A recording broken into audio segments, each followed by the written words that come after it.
Assalomu alaykum aziz muxlislar. Kanalni tashkil qilganimizga ham 5 yildan oshibdi.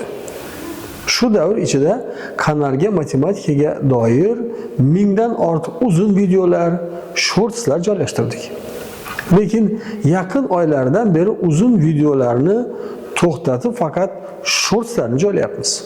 Sabab 4-5 yil oldin 100 minglab ko'rilayotgan uzun videolar hozir 1000 taga ham yetmayapti. Faqat shorts ko'rilyapti xolos. Yaqinda bitta kommentariy, ya'ni video ostidagi izohni o'qib qoldim. Bitta muxlisimiz 1 daqiqalik videoni ham ko'rishga toqat qila olmay shunday yozyapti. Ustoz, bu masala yechishning yaqinroq usuli yo'qmi? U yerda, ya'ni shortsda 2 xil usulni ko'rsatganmiz. Birinchisi uzunroq, ikkinchisi yaqinroq. Muxlisimiz ikkinchisini ko'rishga ham toqat qila olmagan. Xo'sh, unda uzun videoni kim uchun qo'yamiz? Hattoki isbotlarni ham shortsda berishga majbur bo'lyapmiz. Ilm olish uchun sabr kerak, lekin bizda sabr tanqis bo'lib bormoqda.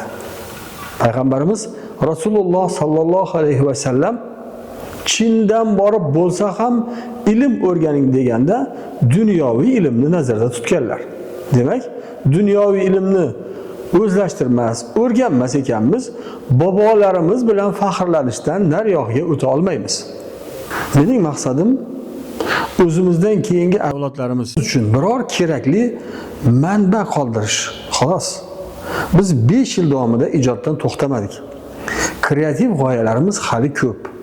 Amalga oshirishga imkon topsak, albatta sizning e'tiboringizga havola qilamiz. Azizlar, dunyoni ilm bilan zabt qilaylik.